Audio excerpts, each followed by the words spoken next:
আমার হাতে দেখতে পাচ্ছেন একটা গাম্বুরো ভ্যাকসিন। 1 মাসের ভিতরে মুরগির বাচ্চাকে 4টা ভ্যাকসিন করতে হয়। তার মধ্যে রানীক্ষেত BCRDB রানীক্ষেতের ভ্যাকসিন 2টা আর গাম্বুরো ভ্যাকসিন 2টা। 1 মাসের ভিতরে খুবই গুরুত্বপূর্ণ ভ্যাকসিন।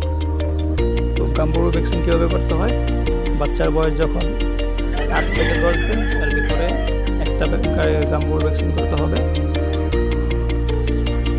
1 ফোঁটা করে দিতে হবে চোখে, মুখে কিংবা নাকে।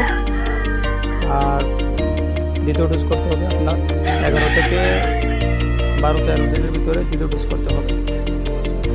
তো অবশ্যই আমরা ভ্যাকসিনগুলো করবো আমাদের মুরগিগুলোকে টিকে রাখার জন্য। লং টাইম মুরগিগুলো টিকে রাখার জন্য অবশ্যই ভ্যাকসিনের কোনো বিকল্প নেই, আমাদেরকে ভ্যাকসিন করতে হবে। নামমাত্র দাম, অবশ্যই আমরা অবহেলা করবো না ভ্যাকসিন।